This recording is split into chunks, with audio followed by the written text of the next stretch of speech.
Hello class. चलिए दिल्ली सल्तनत की श्रृंखला में आज सल्तनत की आखिरी डायनेस्टी लोधी वंश के बारे में जानते हैं। लोधी वंश एक अफ़गान वंश था जिसने 1451 से लेकर 1526 तक शासन किया। इसकी स्थापना बहलोल लोधी ने की थी। इन्होंने सैयद वंश को उखाड़ फेंका और अपने राजवंश की स्थापना की थी। बहलोल लोधी ने अपने राज्य का विस्तार ग्वालियर, जौनपुर और उत्तर प्रदेश तक कर लिया था। फिर उसका दूसरा पुत्र सिकंदर लोधी गद्दी पर बैठा, क्योंकि उत्तराधिकारी पर उसने दावा ठोक दिया था। बहलोल लोधी का बड़ा बेटा बरबक शाह था, जिसे बहलोल लोधी ने जौनपुर का राज्यपाल बना दिया था। हालांकि उसने अपने भाई सिकंदर लोधी से सुलह सफाई कर ली थी, लेकिन अंदर ही अंदर तख्ता पलट की योजना बनाता रहता था। सिकंदर लोधी एक योग्य शासक साबित हुआ। उसने अपने साम्राज्य में ग्वालियर तथा अपने साम्राज्य को उसने ग्वालियर और बिहार तक फैला लिया था। बंगाल से संधि कर ली, अपने राज्य में व्यापार को बढ़ावा दिया और 1504 में आगरा शहर की स्थापना रखी।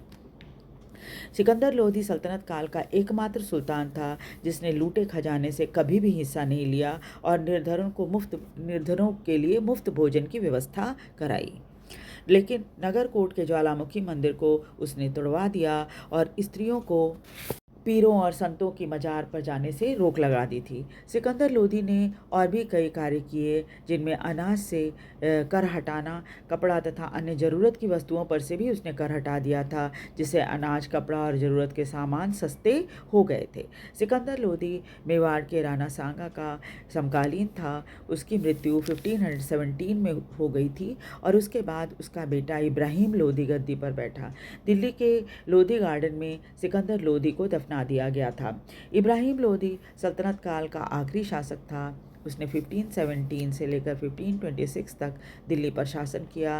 1526 में पानीपत की पहली लड़ाई में बाबर के हाथों बड़ी बुरी तरह से पराजित हुआ और उसकी हत्या हो गई। उसे पानीपत में दफना दिया गया था।